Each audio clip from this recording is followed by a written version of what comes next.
Good morning. My name is Eleane Young. Um, I am a licensed marriage and family therapist in both California and Virginia. I relocated to Virginia a little over a year ago. I'm also a school-based clinician and a certified addictions treatment counselor. I've been practicing since 2008, and I also provide clinical supervision in California as well. I want to welcome you to our panel on racial truth and reconciliation. It's a panel for racial trauma and mental health. So we're going to get together today and just talk about how we as mental health professionals can address some of the stigmatization that takes place in the mental health field as we work with clients and communities. I'm going to start off with just introducing the panel, and we're going to start out with Kim Young. Kim, are you there? I am. Would you tell us a little bit about yourself and just introduce yourself as a panelist, and welcome? Certainly. Good morning, everyone. My name is Kim Young. I'm the Director of Family and Community Engagement over at Peter Paul. I am also a licensed clinical social worker that has been practicing in Virginia professionally as a social worker since 2011. I have history of working with at-promise youth families and communities who I care deeply for, particularly young people who have experienced court involvement or on the deep ends of the system, oftentimes outcasted from being involved or being thought of when making decisions about what happens in their lives. And so I'm excited to engage in this conversation as, for me, you know, one of my three mission statements for my personal work is to increase the visibility of Black youth, to eliminate barriers to dreaming, and to create pathways to opportunities. So I'm really excited about what this conversation will lend itself to being today. Welcome. We're very happy to have you this morning. We're going to go next to Vicki Kaufman. Good morning. Good morning. I'm Vicki Kaufman. I'm a licensed marriage and family therapist and clinical supervisor out in California, and I'm honored to be a participant on this program. We have a nonprofit called Encouragers Counseling and Training Centers, and we partner with other nonprofits in the Southern California area, and we work with all kinds of trauma, from military to human sex trafficking to everybody, homelessness, whatever. And this is a topic that is very important to me because we have multicultural staff as well as our clientele. So I'm really excited to be part of this. Thank you. Well, thank you, Vicki, and welcome. We have next Ledisha Batten. Good morning. Good morning. My name is Ledisha Batten, and I am an immediate response clinician at ChildSavers, and so I provide crisis work to clients in the community. So I've been at ChildSavers for about 2 years now, and prior to coming to ChildSavers, I did a lot of community-based work as an intensive in-home counselor, and I also did some work with teens in substance use. I am currently working towards my licensure in clinical social work as well. Awesome. Thank you so much for joining us. We look forward to hearing you this morning. John Weaver, are you there? Yes, good morning. My name is John Weaver. I'm a licensed professional counselor, and I am a substance abuse counselor. I've been in the field since 2009. I too have a passion for working with children and actually veterans as well that have experienced trauma. I'm also a supervisor over intensive in-home and mental health skill building case managers. And I'm really happy to be here and be a part of this conversation. It's very important with regards to the climate that we're living in, and a lot of our children and youth are struggling with trying to make sense of it all, as we are too as adults. Oh, thank you so much, John. I can't wait to hear from you as well. So we want to go ahead and get started. We have a list of questions that we're going to ask, and if you feel so led to respond, we would love to hear from you. And we want to focus in on stigmatization and how that relates to what we do and what we can do to kind of destigmatize mental health. So the first question that we have is, what connected you to working in this field, and what destigmatized it or stigmatized it for you? Anyone can answer. We'll just have everyone answer, or you selectively answer.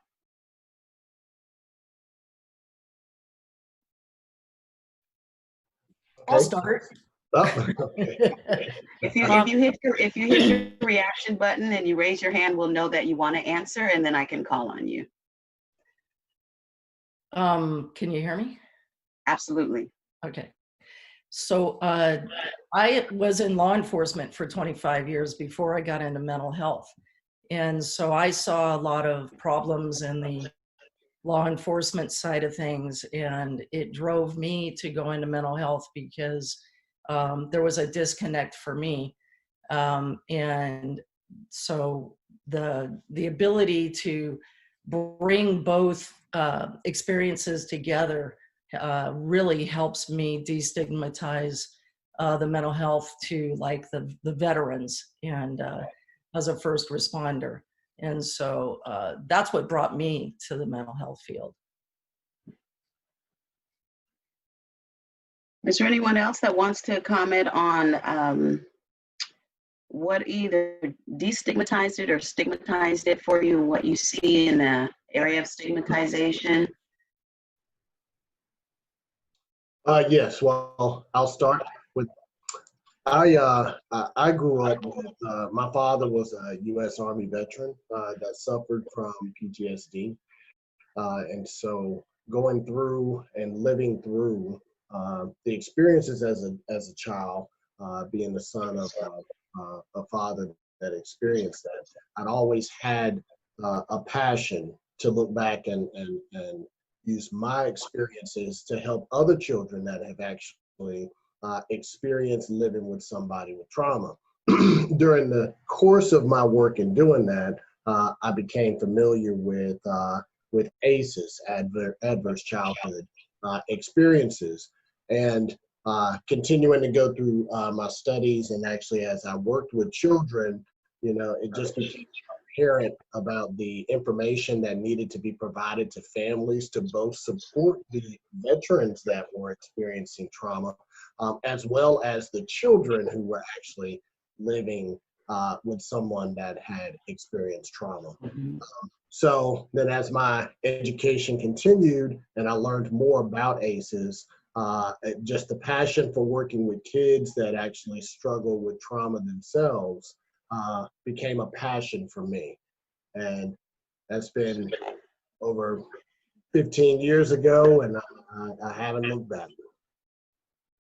Awesome, thank you. Thank you so much. Anyone else? I can jump in. I can go. I would say for me, I didn't even know I was going to end up in this field. I didn't even know what social work was when I graduated from undergrad.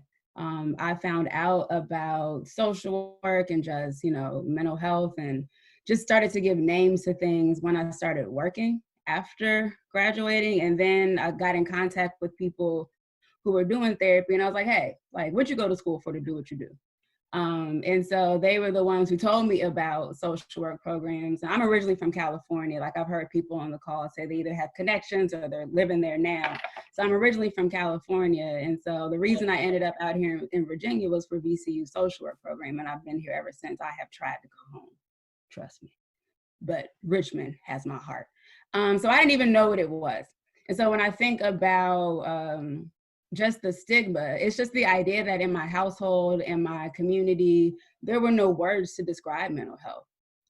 There was no understanding of like a therapist, a counselor, of diagnoses, of just treatment, medication. You know, we have words that we say like, oh, you know, he on that, you know, he take that special pill that make him go to sleep at night. Or, you know, his nerves bad, or, you know, the devil be talking to him. So, you know, there was like these things that people would say, but there was never like a connection. Well, maybe that was schizophrenia, or perhaps it might have been a touch of bipolar. We don't know.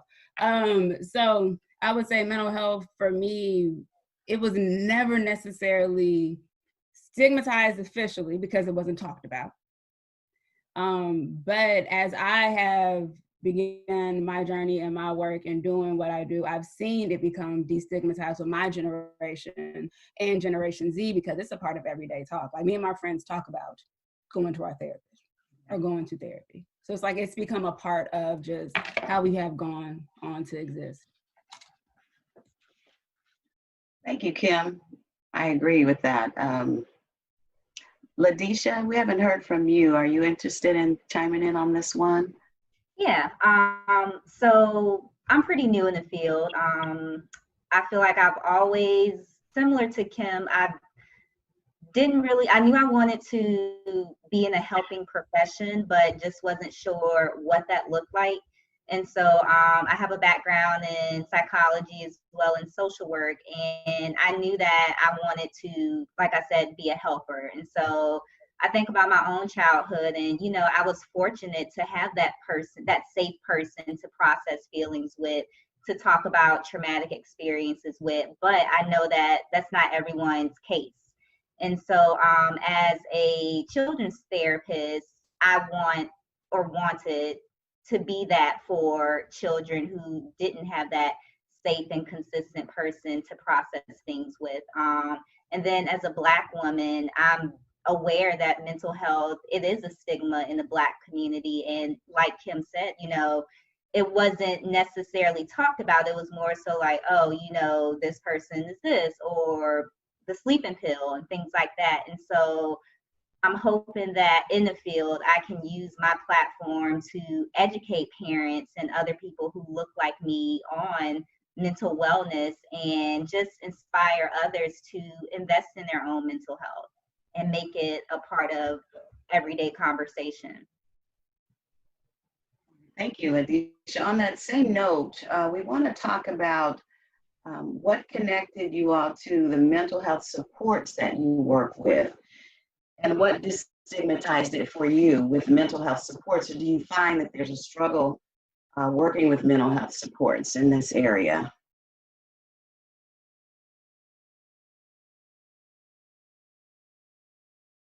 I mean, I'll jump in and just say one of the greatest struggles I find as a practitioner with connecting folks to resources around mental health support are the barriers that managed care and insurance companies.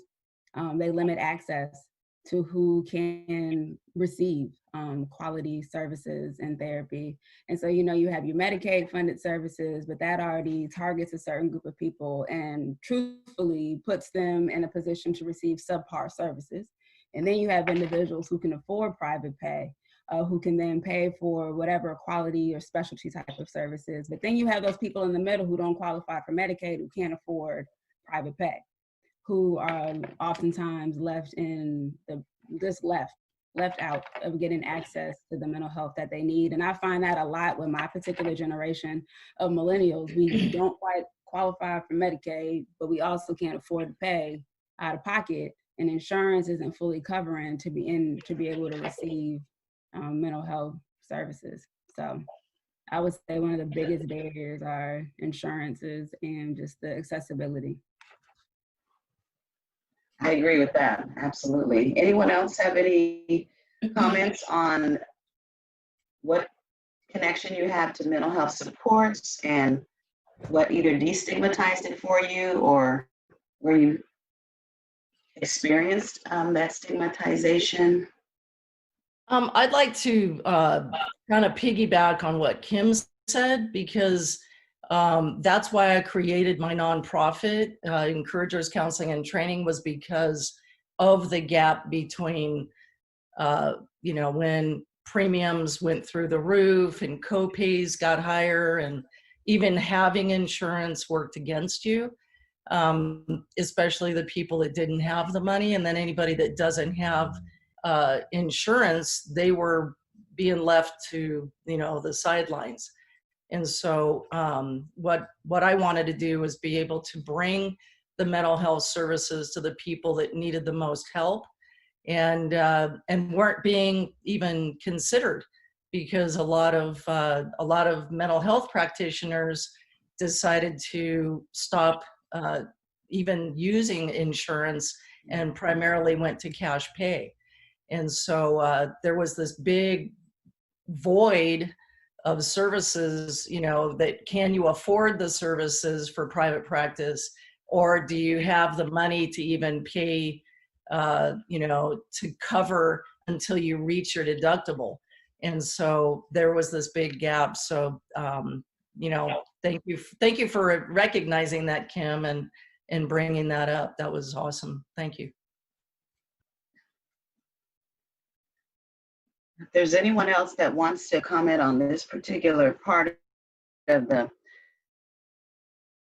stigmatizing or destigmatizing of mental health before we go on to racial trauma, please let me know, because I think if we can't do our jobs effectively if we don't have the supports in place. And we want to talk about how we can make changes, but we don't know what changes we can make if we don't know what problems exist. Yes, I'll add in that, to piggyback on Vicki and Kim, we at our practice, use a sliding fee scale to be able to provide services for folks that don't have insurance, or where they do have insurance, but the deductible is $3,000. And, that's just a major challenge. To also piggyback off of what Kim said, I mean, it's not necessarily as much of a stigmatization on mental health that we see from people wanting to receive mental health support. It's just the barrier of the financial barrier for them to be able to obtain services. So, again, that puts clinicians in a really tough spot. I mean, here you are with the heart, the education, the passion to be able to help somebody, but at the same time, you need to be able to keep the organization afloat. But the very people that you want to help don't have the resources to be able, for you to be able to do the two. Sure. Okay, the next question in this particular area of destigmatization or stigmatization in mental health is, what do you think would help to destigmatize mental health for others? And it could be the way we connect to families, what we can do as individuals or organizations. Does anyone want to talk about that? What do we think would help to destigmatize this process of working in services for others?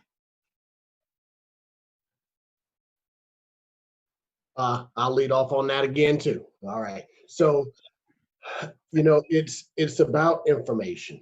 It's about being able to reach out and be able to explain, and having more people that have people more like them that are able to provide these services. So, when individuals are struggling, it can be extremely difficult to want to just ask for help anyway. But if you don't have somebody that you feel like relates to you, or understands your environment, or understands your situation, again, you're more likely to shy away from that. So, the community outreach programs are great. The nonprofits like Vicki has are great, because they reach out to provide the education that reduces the fear. It also brings in people that are more welcoming and warming, along with the old time stigma is you go into a therapist's office, somebody's sitting back in a chair, and they're sitting, you come in and it's this person that has no concept of your environment, no concept of your, as we say, Maslow's hierarchy of needs, of what it is that you're actually going through. But you're supposed to come in and talk about depression and anxiety, when in fact you're hungry, or you're worried about your lights being turned off. So some of the things I really, really believe that would help. I mean, just as financial support on the outside of mental health, just reduces some of the struggles that I need to think a little bit more about keeping my lights on and feeding my children than I do the fact that I've woken up for the past 2 weeks just not feeling like myself. So that's a part of the stigma, is just being able to reduce some of the some of the barriers that individuals experience just in regular daily life. Thank you, John. That is so true. Is there anyone else that wants to comment on that particular point? I'd like to piggyback on John. We're going to be piggybacking on each other all day, right? Yeah, I think it's very problematic when we don't really understand the culture, and I think listening is, first and foremost important, because if we don't listen, we don't really learn. And so we can come with all kinds of expectations or prejudgments or whatever and think that we're giving education, when in fact, if we don't understand the culture, if we don't understand their paradigm, their life experiences, we could be totally missing the mark. And I have a woman who's actually from China, who's one of my supervisees. And so, she brings a rich experience of her culture. We also have two women who have also, that are Hispanic, who are bilingual. And so to have this rich experience where I give them the opportunity to teach the rest of us that are that weren't, from other countries, to just educate us so that we can change our paradigms to include their paradigms. And I think that if it wasn't for that opportunity to, have someone from China teaching someone from Cuba, and everybody in between, I think it's just an amazing opportunity for us to learn as a unit, and then be able to go out and provide those truly useful educational components. And I think that's where it needs to start, just exchanging information. Absolutely. Absolutely. I would jump in. Oh, go ahead, Ledisha. I was just going to say, similar to what John said as well. So just having people who look like you and share the same experiences, I feel would help to destigmatize mental health. A lot of the times it just comes from being able to trust that person and knowing that you connect in some way. Also, I think that it helps to create a positive narrative. And so if you hear that cousin Johnny had a good experience with his therapist, then that might make you more likely to decide to try therapy or seek services for what you're going through. And also, someone mentioned community outreach. And so I think it's important to really be, as mental health workers, be involved in the community. So whether it's attending the neighborhood block party where people live, or just being a part of different aspects and showing that you care as much about their community as you care about them, can also help to kind of shift that narrative of what therapy looks like. And last, so tying therapy, really meeting the client where they are. So maybe it's not talk therapy that you need to do. Maybe it's play therapy, or maybe it's therapy with music or something along those lines. So really meeting the needs of that specific individual. Absolutely. Yeah, that's a rich answer, Ledisha. Sorry. And I would just add that for me, what I feel what would really help with this destigmatizing mental health is just this acknowledgement that our behavioral healthcare system is rooted in white supremacy. And so when we think about traditional mental health services, it's very transactional, which is, a part of Western civilization. You come for a thing, I give you a thing. When this work is incredibly relational, which unfortunately value systems of this country are not structured around building relationship. They're structured around a transaction which is a lot of the root of like capitalism. You do a thing, I get a thing, like the consumer. So we also have to acknowledge that the work that we do is a billion-dollar industry. Like all of us on this call are getting paid because people are suffering. And if we don't acknowledge that our work doesn't exist if people do not have. And so when we even think about how we destigmatize mental health, we have to acknowledge that the way our system is set up is really not to help people get well. And it should be, but it's not.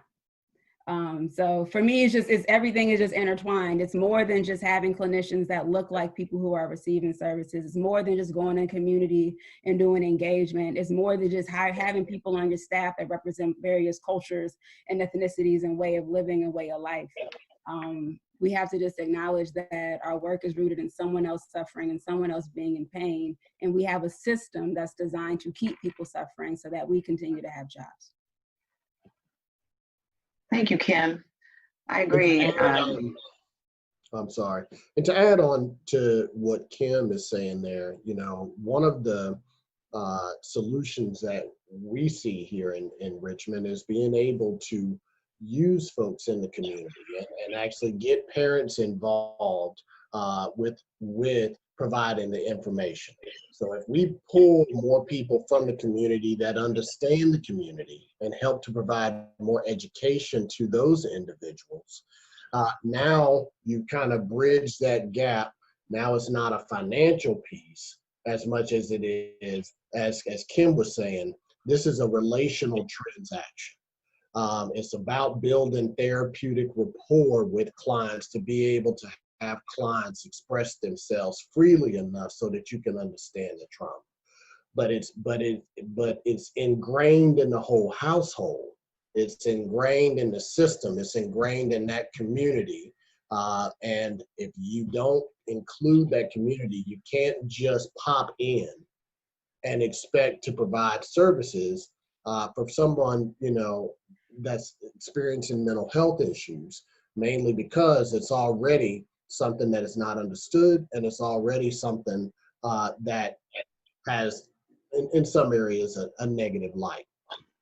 So in reducing, not to get off on a tangent, but in reducing the stigma of mental health, we have to get more people involved that are closer to the communities that we look to serve.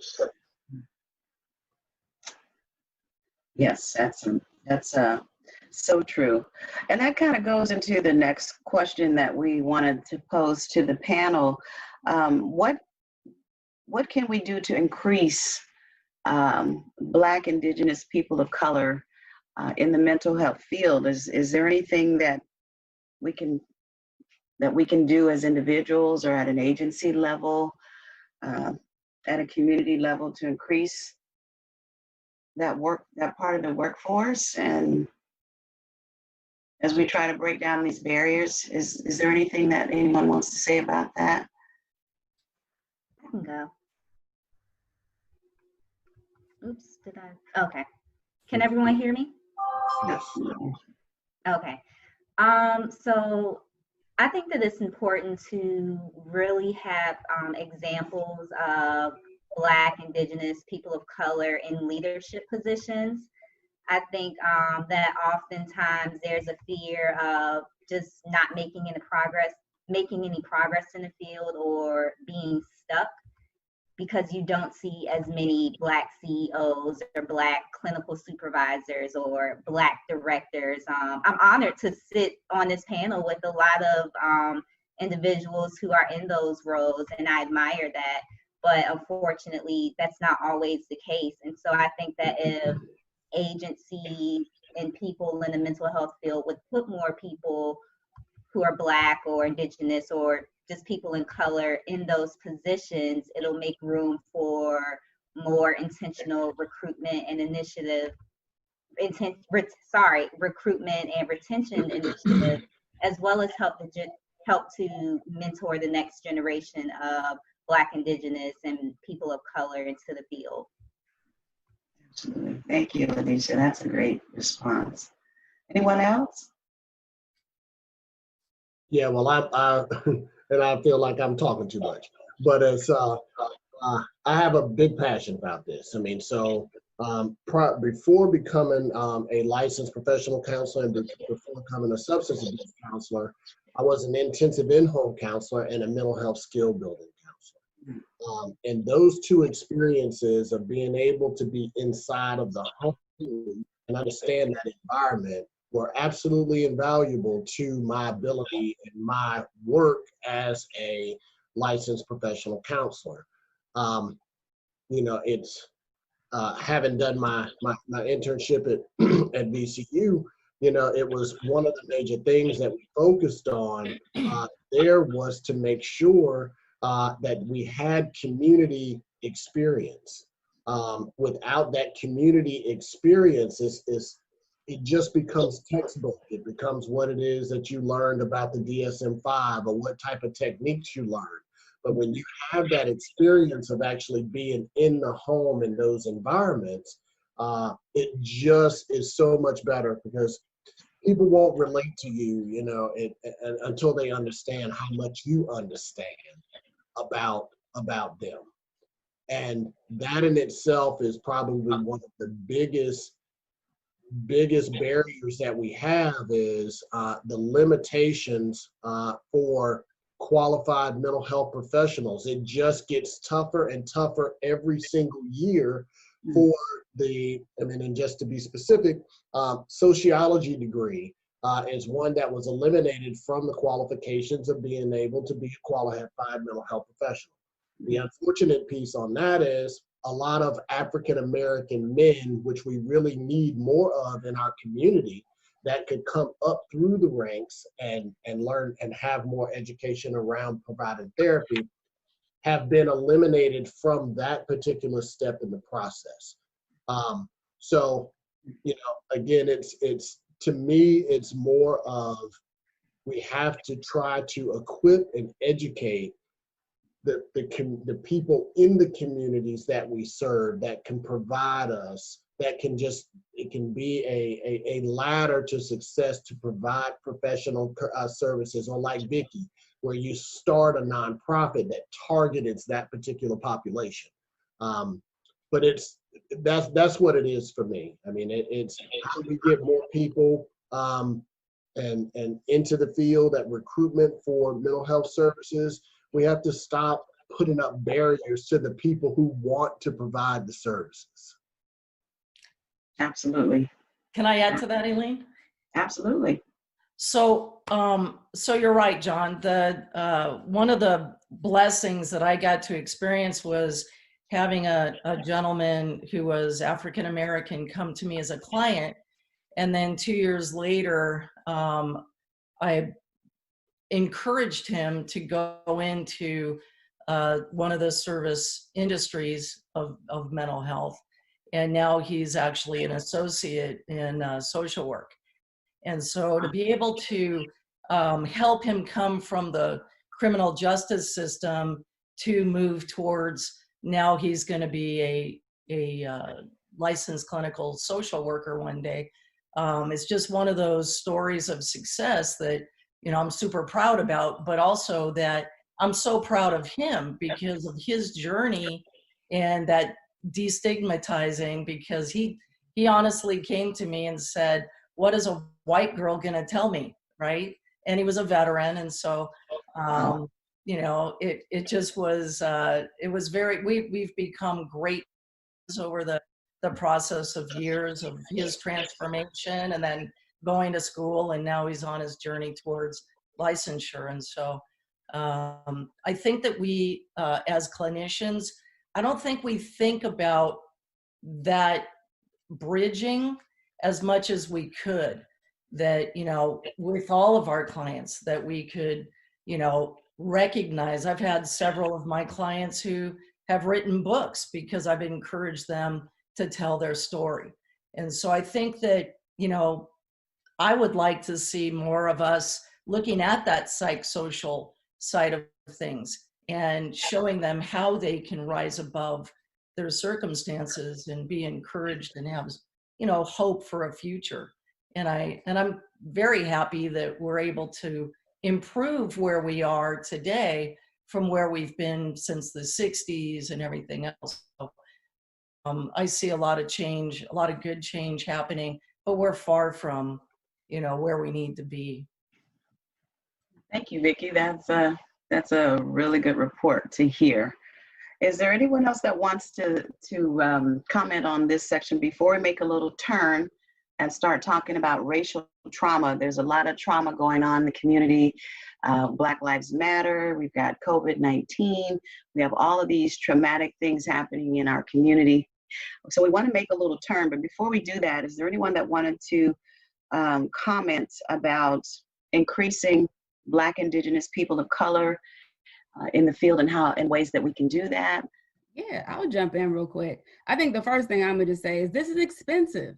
To become a licensed clinician is expensive. I'm sitting on $80,000 of student loan debt. About $5,000 went towards clinical supervision. The exam costs $285. I have to maintain CEUs, which is another additional hundreds of dollars a year, plus paying my license every year to renew it. That's $90. And so if we don't talk about the financial barriers to being a part of the mental health profession, we're not going to see an increase in the workforce from people, Black and brown folk.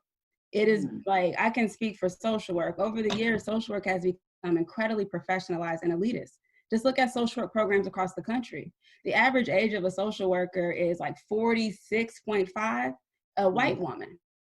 Like, that's the average demographic of a social worker in this country. And we see that reflected in those who have licensure, those who do not have licensure, and across programs throughout the country. And so if we don't start taking a look at what are the various entry points into the field and what barriers exist for those who are coming from other communities to get access to the education that's necessary to then be a part of the mental health profession, we're going to continue to see these outcomes. We're going to continue to see disproportionate folks who do not represent those who are primarily recipients of services. It's expensive, point blank, period. And if we don't take a look at increasing access and the financial means to gain the ability to be a part of this workforce, this is what we're going to continue to get. So true. I've experienced similar. Anyone else want to talk about that? That is a huge, huge issue when trying to incorporate more Black, Indigenous, people of color, and Black and brown communities. Okay. The last thing I guess I would say about that is, I think we should always circle back around to the core of the work. And just like Kim said, just like Vicki said, it's about the person that can relate. Kim mentioned that it's just not this exchange transaction, it's a relational transaction. And so the more people, like you said, Black and brown, Indigenous folks that are in the field, the more individuals that are reluctant to seek services because of the stigma, the more apt they are to be able to talk to somebody that they feel like can relate to their situation.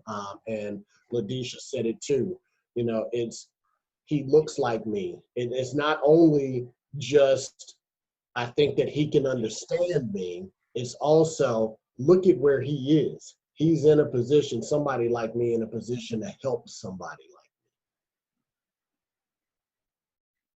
me. John, thank you so much for that. I agree, and I'm sure we all agree with what the panel has said in this area. And I think if everybody is good with this topic, we're going to go ahead and make a turn to racial trauma. I want to give one more opportunity if you want to talk about some of the changes that we can make with getting more African American or more Black, Indigenous, people of color into the field. Kim, you brought up an excellent point. We're going to go ahead and make that turn into racial trauma and then to that topic. Are we ready to go there? Everybody just give me a show of hands. Okay. So when it comes to racial trauma, one of the things I want to talk about is COVID-19. In what ways are you shifting your approach to therapy work specifically with the African American community or people of color during this time of COVID-19? Have you seen any differences? Have you made any changes? We want to hear about that. Anyone? I'll start.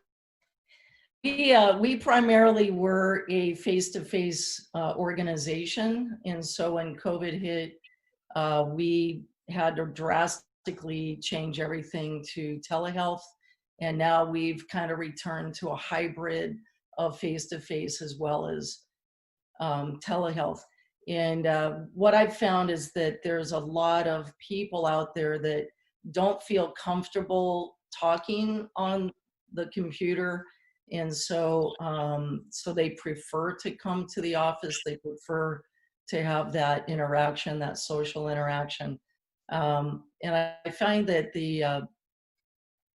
that people of color, Black and brown, as well as other nationalities, they really desire to have that connection, that they feel the isolation component, and so they want to have that face-to-face interaction, that relationship. They want to get out of their home.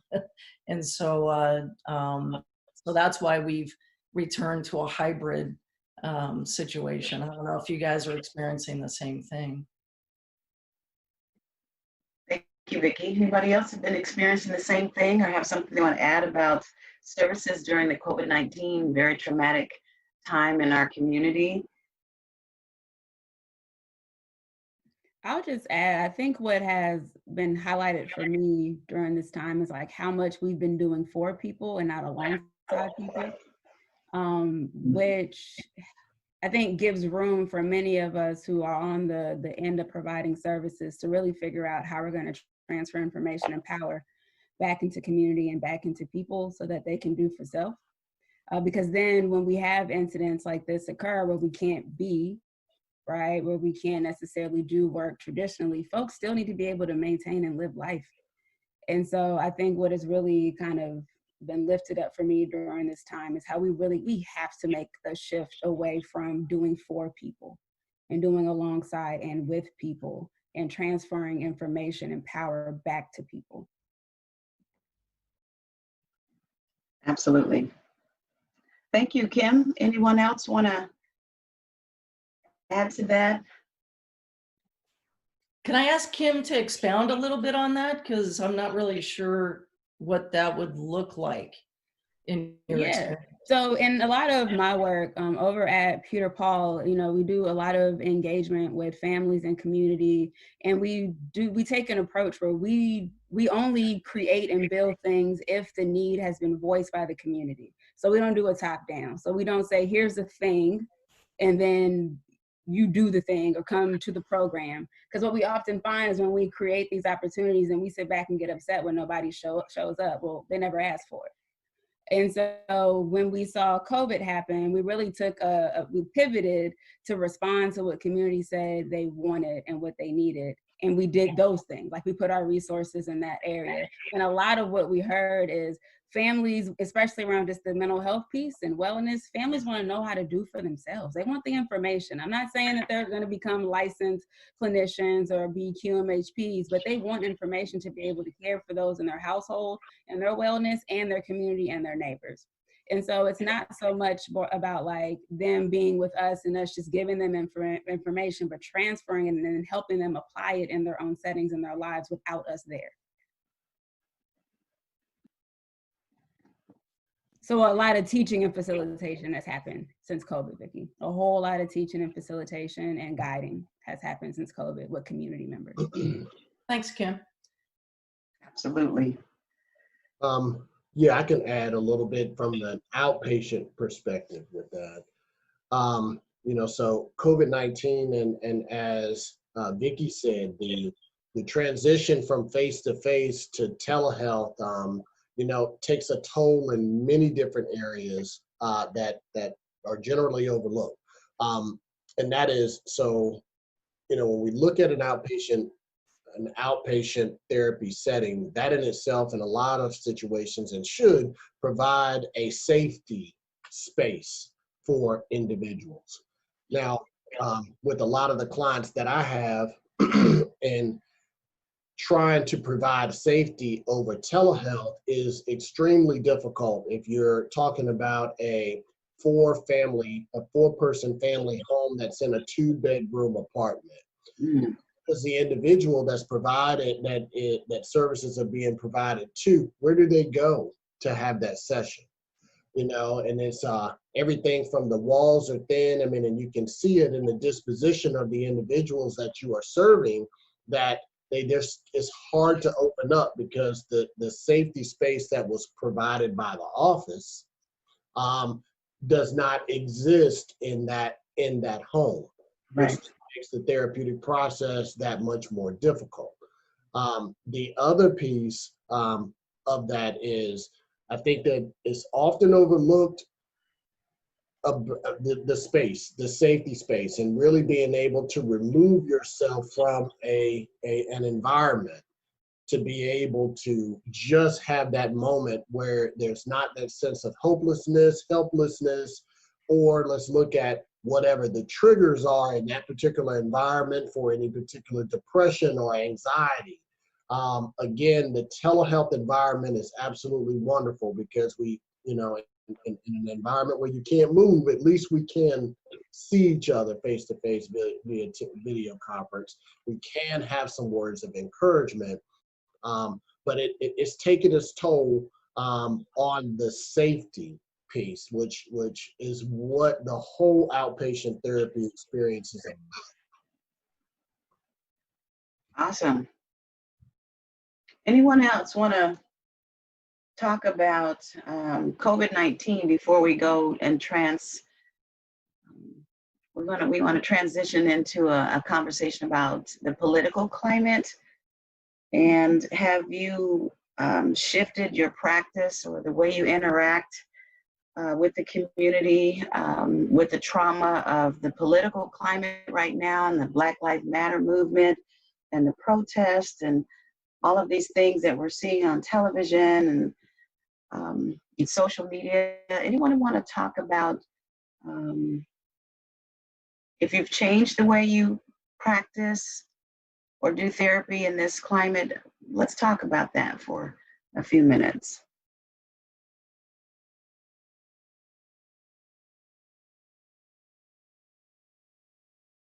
There's a lot of people. I'm going to give somebody else a chance. I got a lot to say on this issue, but I'm going to let somebody else speak here for a minute.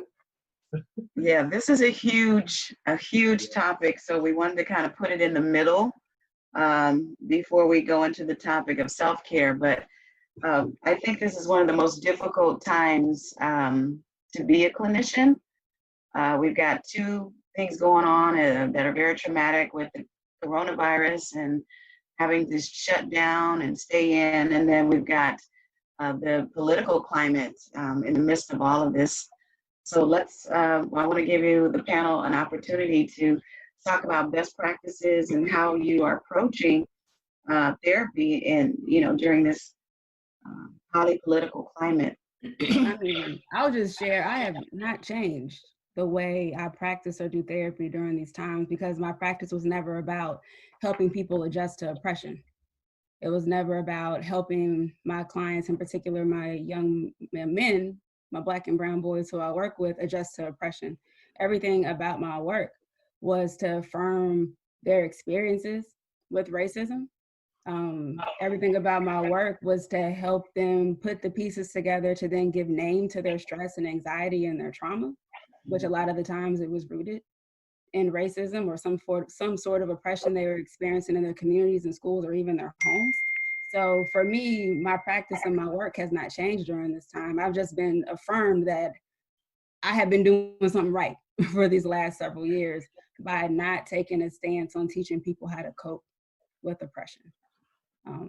So yeah, for me, it hasn't changed. So all along, yours has been more, your approach has been more about empowerment. Yep. And I mean, it's the only way I know how to do the work is to empower those. And I think one thing that frustrates me about our profession is people come to us thinking that they don't have power or that we have more. And that is that's just false. It's far from the truth. Yeah. And so I really work hard, especially with teenagers, to break that down immediately. That you have all the power, you have everything you need to reclaim your life and make it what you want to be. But sometimes you just need a little validation, some guidance, and good information to make better decisions. Absolutely. And the biggest thing is just to help them honor that they've always had voice. They've never been voiceless. They've always been seen. And so just whatever I can do to help affirm that. And I think the time that we're living in right now, we must continue to do that for Black and brown folks, especially the clients that we're serving, especially the young people and the young adults. We just have to affirm their experiences and validate that this right now has been their reality. And they've been telling us that life has not been fair and things have not been good for a mighty long time, and we can't ignore it anymore. Absolutely. Wow, very passionate response. Thank you, Kim. I'd like to chime in a little bit.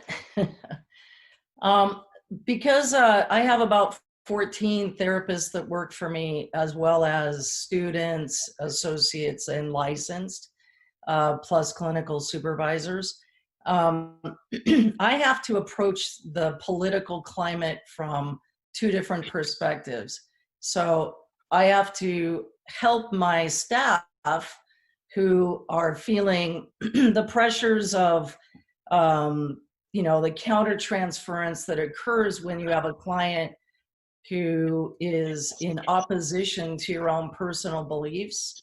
And so a lot of my therapists who are of color are actually having a difficult time working with clients who are of a different political stance, or they have a different perspective. And so there appears to be a difficult process for them to remain unbiased in the clinical aspect. And so to come alongside them and support them, and I love the term empower, because we need to empower therapists to realize that our job is really not about our political stance or our experience or whatever, but it's about the client's experience, and to remain in that position where we can kind of disengage from the content and just focus on how are they handling it, what does this mean to them, empowering them to be able to speak their own personal truth and not try to engage in arguing with two different paradigms, And then for the clients as well, it's trying to give them that empowerment to speak, to not have that silent expectation that they live in fear, and just that perpetuating isolation, fear, that just becomes a cyclical downward spiral, because they feel like they are unheard, like they can't really speak their truth. And so I like to empower both sides of the table, so to speak, and support support everyone in the room simultaneously. And that can be challenging, when you have so many varying perspectives all we have very engaging conversations, and I make it a safe environment for my employees to come in and be able to talk about their difficulties, talk about what's going on, and let's just get it out, get it in the open, and process it, so that we don't go back feeling resentment towards our clients. It's a challenge, definitely. Thank you for bringing up that countertransference. It's happening a lot everywhere. And I wanted to find out if there's anyone else on the panel that wanted to speak on this. I know, John, you have a lot to say, so we want to hear from you. And Ledisha, do you have anything you wanted to add in this particular part of the conversation? Yes. So a little bit different from Kim, we've made quite a few adjustments with regards to the political climate Mainly because, for us, it's on two different levels. One, vicarious trauma, which is, a large part of the situations that we, have to deal with when you're dealing with children and adults that have experienced trauma. Now in the political climate with the divide on the adult side, the sense of helplessness and hopelessness, and even though individuals haven't per se lost somebody in their immediate family, they are witnessing and listening to the grief around the country. They're sitting and witnessing the grief, the reaction to individuals that are going into the hospital, and they say, just on the news, that they've gone into the hospital was the last time that somebody saw a loved one.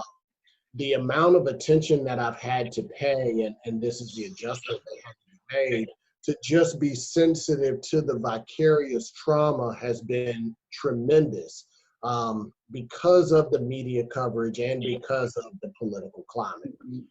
What I see mostly is on the adult side is a sense of hopelessness, is we have come so far, but in this political climate, we really see how much farther we got to go.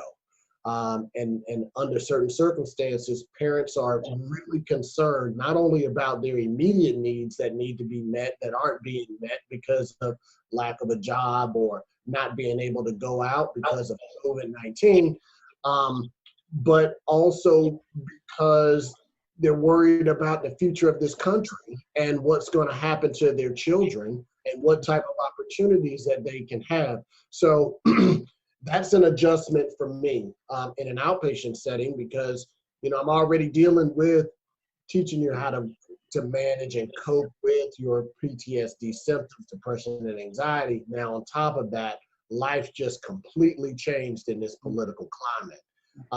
And how do we deal with that? On the youth and children's side, again, another emphasis on the video images and online images of a George Floyd with his knee on his neck. This again is not direct trauma. You're already dealing with children that have experienced direct trauma, but now you watch and see a situation like that be so highly politicized at the point that children, that there is another level of not feeling safe added because of this political climate. So again, one of the things that we try to focus on and for the individuals that I supervise is to try to pay a little bit more attention to the family unit and what's happening in the family. How many of these children are sitting and listening to the news from another room and hearing adults talk about how bad this is, another Black man shot, these situations going on, and you hear those. Parents are afraid for their children, children are afraid for themselves, and then discussions are being had around what do we do? And that sense of hopelessness in this political climate is having a tremendous, it needs tremendous focus from us as professionals in a different way than it has ever been looked at before, because it's ongoing.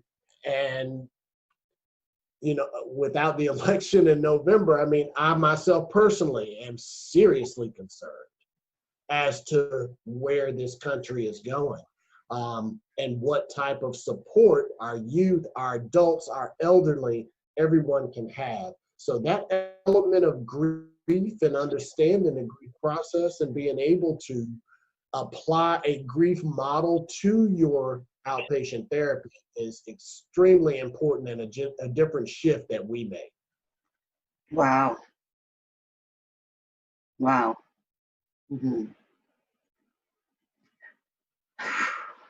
Ledisha, did you have anything that you wanted to say? I know you're an immediate response, so do you see some of the same things that John talked about in the clients that you work with, or do you have anything that you want to say on this topic? Yeah, so similar to what John was saying, I think that the biggest thing has just been kind of shifting or prioritizing like treatment needs. And so really focusing on this grief loss perspective. You know, this COVID, it is a loss. This political and racial climate, it is a loss. It is grief. And so you may have to put other things on the back burner in order to process these immediate things, you know. So now maybe you're doing safety planning with youth around social media use and setting boundaries and things like that, or you're empowering parents to have these hard conversations about race and things like that. And so just being more cognizant, okay, maybe I need to check in with this family 2 or 3 times this week instead of 1, just because I see that there's more of a need. And so really just, I feel like for us, stepping up our game and being more cognizant and even more intentional than we were before about the work that we do and empowering both our clients, parents, families, etc., while also figuring out how to take care of ourselves who are experiencing this vicarious trauma. Thank you, Ledisha, because that kind of is our next topic. We're going to be talking about self-care. But before we go to that, I wanted to pose a couple of questions to the panel. How can we get non-mental health, people that are in a non-mental health field to assist in this time and support during this time of racial trauma? If anyone has anything they want to say about that. And also, is there any recommendations or resources that anyone has on the panel for anyone that would like to learn more about racial trauma in this particular environment? If you want to, share that with us, that would be greatly appreciated.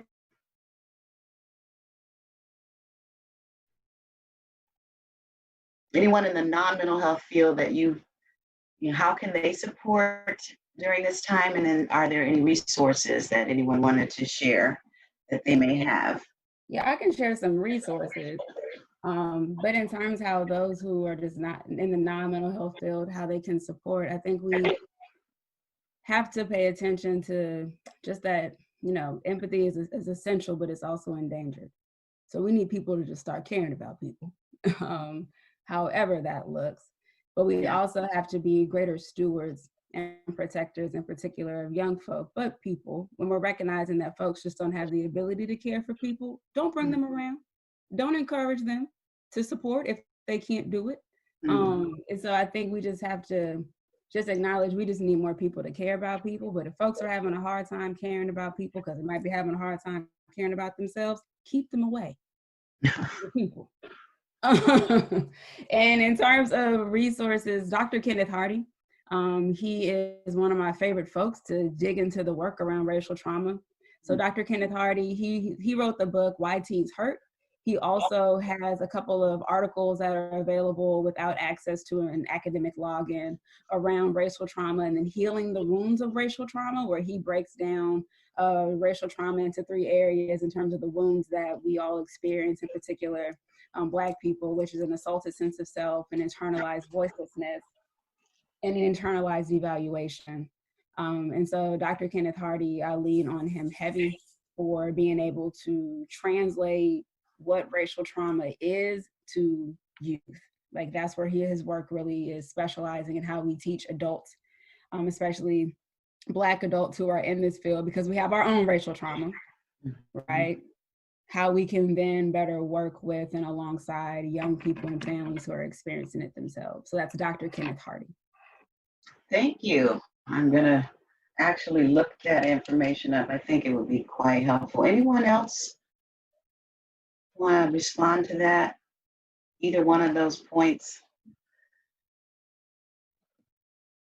What can those who are not in the mental health field, like schools and other agencies and organizations, how can they assist and support those who've experienced racial trauma? And then do you have any resources that you want to share that would provide us with more information connected to racial trauma? So I'm looking for resources out here in California. We're inundated with information, but it's very convoluted. And so I'm looking for something more specific to the mental health field component. So I'm looking for those kinds of resources to pass down.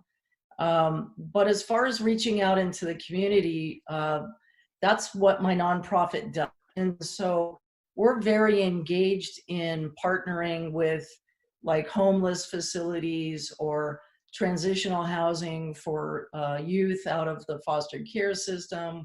I'm working with an organization that works with children of whose parents are who are incarcerated. And so we have a multitude of opportunity to partner as a mental health provider and coming alongside other organizations who are meeting their psychosocial needs, the housing or the food or whatever. And yet we can come alongside and provide that emotional and mental support to them as well. And giving them a safe environment where they can talk about their trauma, you know, whatever that trauma might be.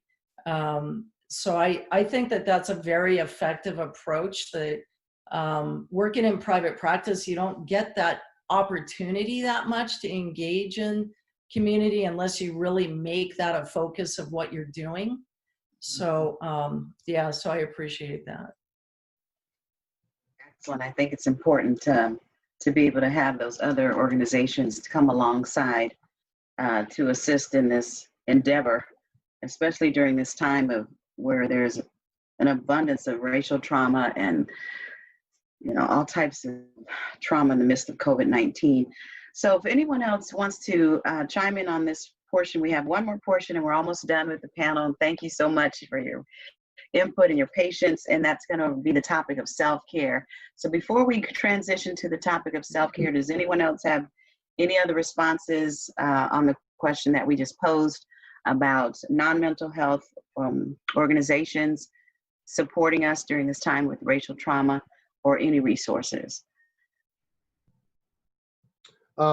Yeah, I mean, in reference to, you know, non-mental health organizations, the awareness piece is incredibly important. And so diversity training, inclusion training, those are some of the things that non-mental health organizations can do to help. I mean, as we, you know, start to learn, me as an African-American man, start to learn about Asian Americans and what they're actually experiencing and some of the things that they have gone through, being able to see that, no, it's not just an oppression of African Americans, Native Americans, Asian Americans, you know, and so forth and so on.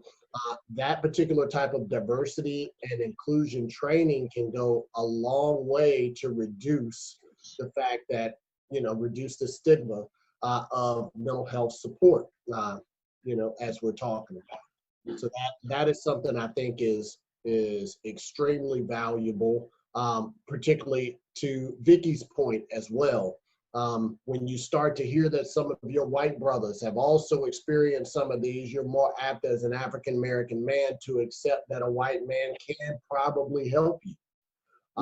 And then, you know, it's this, you know, again, across barriers. I mean, the more women that can actually speak out and show that they've experienced some of these things, and men can look at that and actually see, no, it's not just the man thing. And it's not just a male therapist that can help me. She really understands that. So I don't think that you really have to be from a mental health perspective to be extremely effective in reducing the stigma of mental health, because you can just work on diversity and inclusion. Absolutely. Okay. Miss Eleane, I have two more resources if that's okay. Oh, please share, Kim. Okay. So the other two that I would just lend are Dr. Beverly Tatum and Dr. William Cross. Dr. William Cross is the one who created the Black Identity Development, which I'm not going to say Mayor's Eric Erickson, but it really looks at Black identity development, and then Dr. Beverly Tatum moves it into just racial identity development, because those two things are components that are incredible protective factors against racism. when we really take a look at building up someone's cultural or racial identity, it is one of the greatest protective factors to combat racism and oppression. And then the second thing that I would just add is that you can't train racism out of people. So we can have all the diversity and inclusion trainings in the world, but you cannot train racism out of people. And so I do want to push us to move past just offering training. Thank you so much, Kim. And would you be able to send those to me in an email or to Katie, and then that way we can share it with the rest of the panel? Yes. Okay, so those are Dr. Kenneth Hardy and Dr. Cross, and then Beverly Tatum's information as well. And if I could, Ms. Young, just kind of add on to what Kim just said there. Kim is absolutely right. You know, you can't train racism out of someone, but what you can do, racism is rooted in fear. It's rooted in what you don't know, what you don't understand about somebody. And it's that fear that causes somebody to and that lack of knowledge that causes you to feel either superior to somebody else, or feel as if you have some other type of entitlement over them.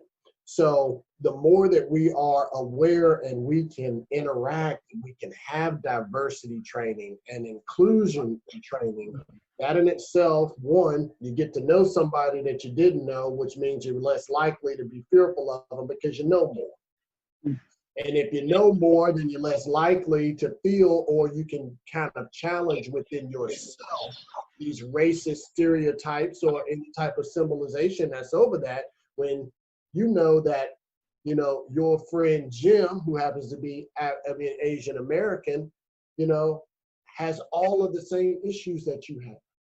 You know, so now it's not, or he's, you know, his family, when you hear his family story, it's so similar to yours that now you don't fear Jim. Now Jim really can't be all that different because you got to know him. So I think that, you know, although you can't train it out, you can educate it out.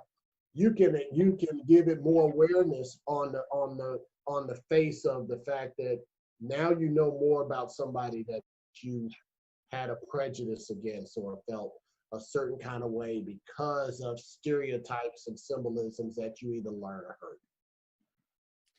And could I piggyback a little bit on that too?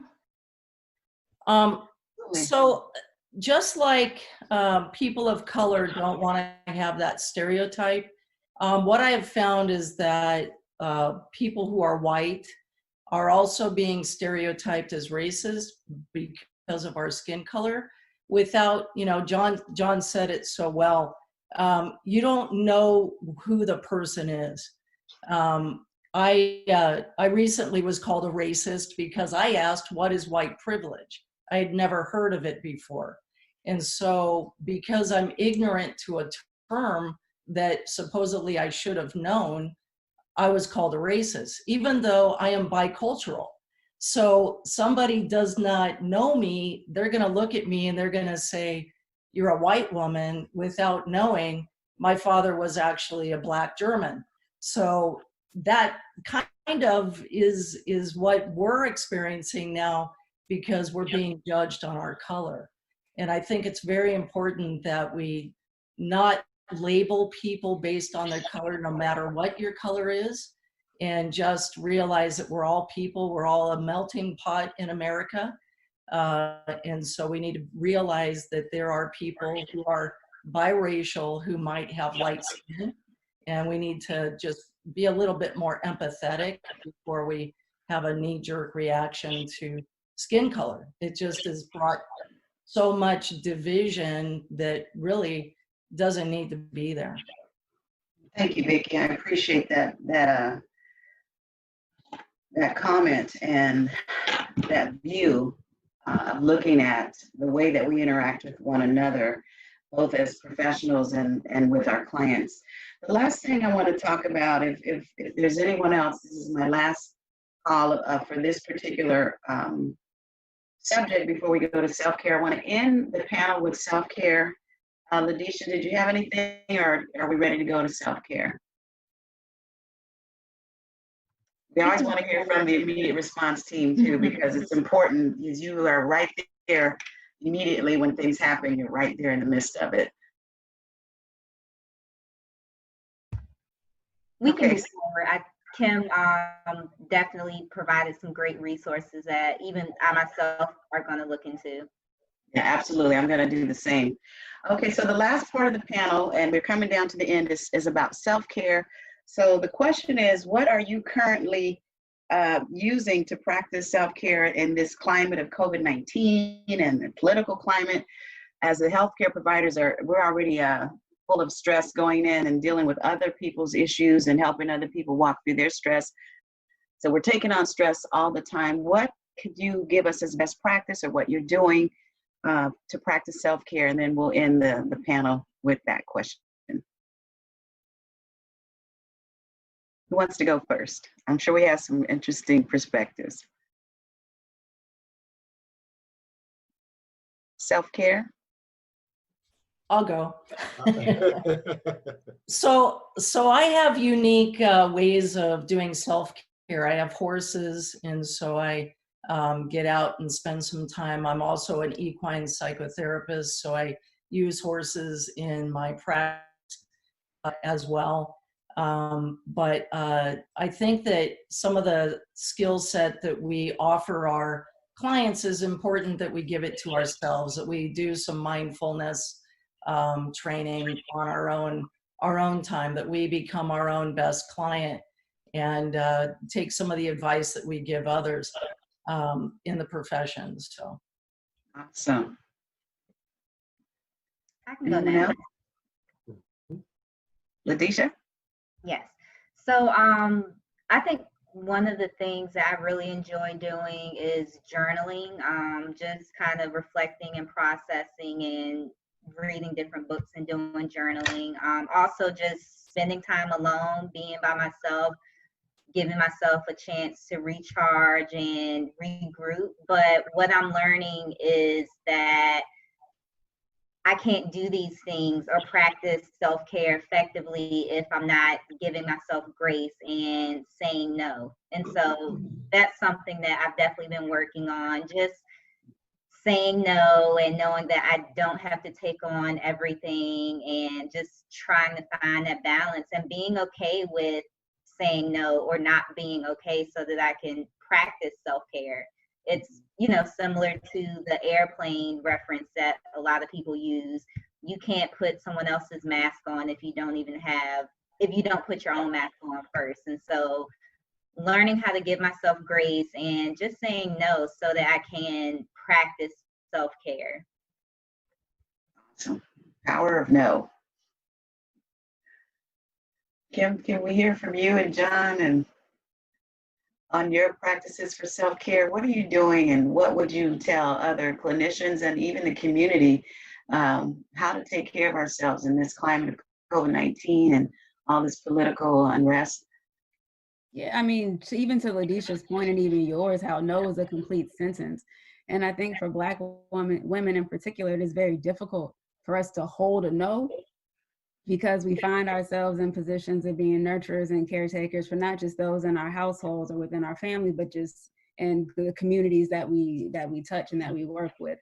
And so for me, it's being selfish without regret, giving myself grace, like Ledisha mentioned, when I do stumble and move my boundary when I should not have. But a big part of how I do self-care is to care for community and care for others. My self-care shows up very altruistic. So I have so much compassion and empathy that I overflow at times, because I'm always putting it back into myself when I give it, that I just got to give it out. But I have learned over the years to recognize when I'm getting close to depleting myself, but I haven't been there in a very long time because of practicing good self-care. But a part of my self-care is to say no without regret, let no be the answer, but then also care for community and organize is how I also practice self-care. Thank you so much. Yeah, so, probably one of the most important things is for us to maintain or establish a sense of normalcy with regards to self-care.